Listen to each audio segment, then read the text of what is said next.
Today I'm going to be giving a makeover to these 3 Christmas ornaments that I found at Walmart a couple of years ago, and they've been laying in my drawer and I've not really known what to do with them. So first I removed the strings because they're not going to end up being ornaments at all, and I'm going to be covering them with these 2 types of scrapbook paper, a red and green buffalo plaid. The big one's going to be red and the 2 little ones are going to be the green buffalo plaid. And if you don't have access to these specific trees, you could always use wooden trees that you find online, maybe even the Dollar Tree. Just shop around and find trees that you like. After tracing them, I then cut them out, and the reason why I'm giving these a makeover is because the black and white theme is just not really my favorite. I love color. I love all the bright, the glitter, the red and green. Just give me all the color. So that's why I'm switching these up today.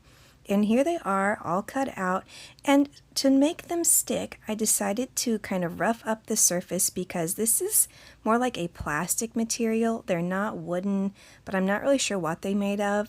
They just feel kind of plasticky. So I did rough it up with some sandpaper, and then I'm going to cover it with Mod Podge just to give it a nice sticky surface. And in the end, I really love how this craft turned out. I was actually really surprised at how much I liked it, and I'm so glad I came up with this. That way I can use up all these trees because I have a lot of them.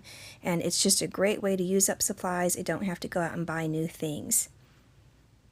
After putting the Mod Podge and the little paper on top of each one, I wanted to go around that star, so I used my metallic gold POSCA paint pen just to cover that up because it did have this white edge, and I'm not going to worry about the hole. I debated on how I could fill it in, but really the hole for the string doesn't bother me, and I don't really think it's that noticeable in the end, so I just leave it like it is. Then I decided I wanted to try to cover up the tree trunk with brown because naturally they would be brown, but I realized it was going to take multiple coats of my brown POSCA pen, and I didn't really want to sit there and go over and over again. So in the end I just used black paint, and I actually thought this matched better because of the black squares on the buffalo plaid. And I've never found any trouble with putting paint or POSCA pens on these. As long as you're not trying to actually scratch it, it should be fine. This piece of wood actually came from my property, but if you need to go and purchase a piece of wood or just make a piece of wood look aged, you could do that as well. And now I'm just drawing a little snowdrift with this felt, and I'm going to be hot gluing that on top to give the trees a little base. And I'm going to be gluing them all in a row, starting with the largest one going into the center.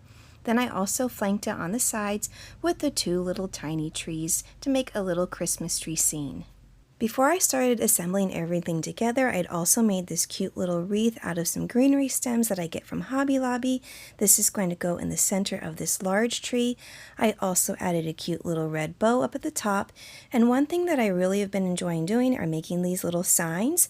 I have this black ink pad and these letter stamps that I found at Michael's, and they're interlocking and you can make any word that you want.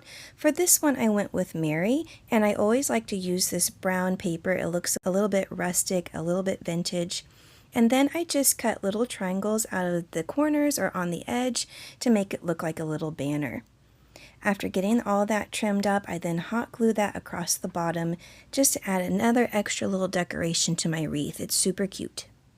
In order to hang this, I'm using jute because this is a little bit of a heavier craft, and jute is a nice sturdy rope, and I just do a couple really nice tight knots on both sides, but starting with just this one because I am going to be stringing some beads. The beads have been super popular. I'm still seeing them in stores everywhere, and I still have quite a few left over from the last couple of years. So I decided to do a black, red pattern to match that buffalo plaid that's right in the center of that big tree.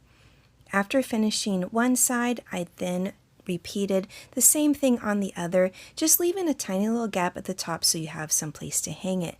Now this one, I did say that it's not really an ornament, but you can definitely hang it on a tree if you have a big enough one, or if you just want to hang it on the wall.